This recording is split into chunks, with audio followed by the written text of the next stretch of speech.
You have to smash a few embryos to make an omelet, a few nascent republics to feed a conglomerate.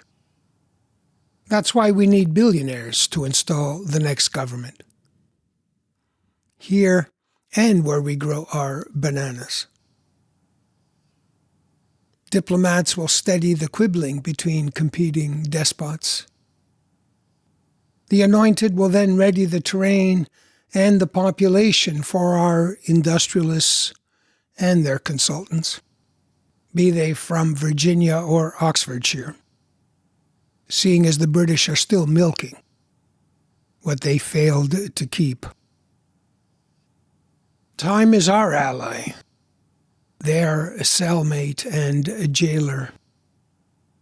But after we consolidate yields and privatize the apparatus, clients thereafter, like raccoons on a dumpster angling for morsels inside the belly of our funding agencies.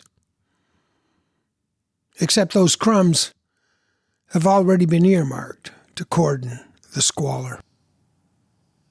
Squatters. Adverse possession, say our renowned jurists. Ancestors sleeping here, there, and everywhere for millennia will keep the ground supple for Chiquita Brands International and ExxonMobil, while their progeny clean hulls and load carriers bound for Rotterdam or Seattle. This is, after all, a market economy, a part for a little something-something for brokers and middlemen. What follows subjugation is even more oil and bananas. Toxic sludge and tumors are merely the byproducts of a growing economy.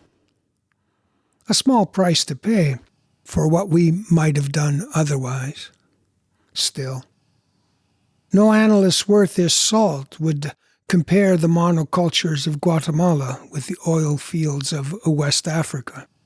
Every place is different, depending on what there is to take or unravel. Speaking of presidents, yesterday's men of tomorrow, it is they who built the cities in all their precarity. For every push there's a pull, so there's really no difference between a thing and its absence. Last I checked, Bibi was working day and night to prepare the terrain for Trump's retirement project. And there'd be so much less work for appraisers, if not for those dismantlings. Truth is, all manner of pinging was good for my practice. And the city I lived in needed a good scraping regardless, on account of all those piss-stained recesses that used to be businesses. There just wasn't time to feel conflicted about the people we'd ousted. Permanence is temporary, a computational blunder. That Walmart on the edge of town, for example, was slated for demolition long before they started building it. In transition, as we say in the property business, like an Alabama chicken farmer or a Jamaican in Flatbush. Appraisers imagine all sites as though vacant, unencumbered by buildings, penguins, or people. There are rules, precepts from blueprints to disposition. The arc of a good plan will always bend towards the numbers, whereas the Mohawk chose to listen instead to the deer and the antelope speaking. But all of that was before the onset of inevitable outcomes. To be clear, I also couldn't decipher what the animals were telling me. Not until I met my new dinosaur neighbors. That species is invaluable on this, the other side of the buzzing. I will need them even more once I reestablish my practice. The minute we can agree on a stipend. The word, not the measure. genocide a bus or a hospital bed at Sloan Kettering. There are many doors to this place and no exits. The problem, as I see it, is the deal First Peoples made with all other species made no mention of the bank, adjacent the whorehouse above the saloon at the foot of Main Street. Not a peep of what would be the filling station next to the Dairy Queen. They spoke instead of a roving plenty, a steady inventory of jackrabbits and salmon. There's no telling where those people are now, and that is precisely where they are buried. The future changes everything apart from its reiterations.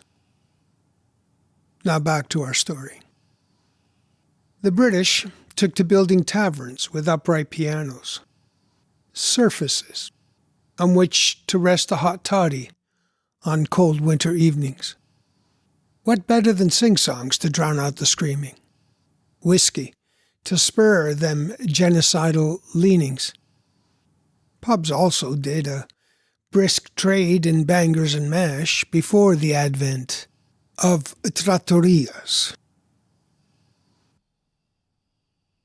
Empires shoot where they eat, giving the locals little time to apprehend their predicament. Life as they knew it was no longer their situation, and the land, unbeknownst to them, was in fact private or public. The difference is negligible. There was simply no access to the previous, from either prospectus. Massacre, it seems, was Europe's only contingency.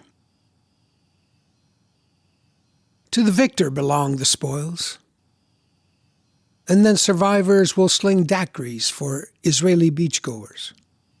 But after we conduct an evaluation of existing structures, if any, followed by estimates to rid the strip of bodies in those unsightly barricades.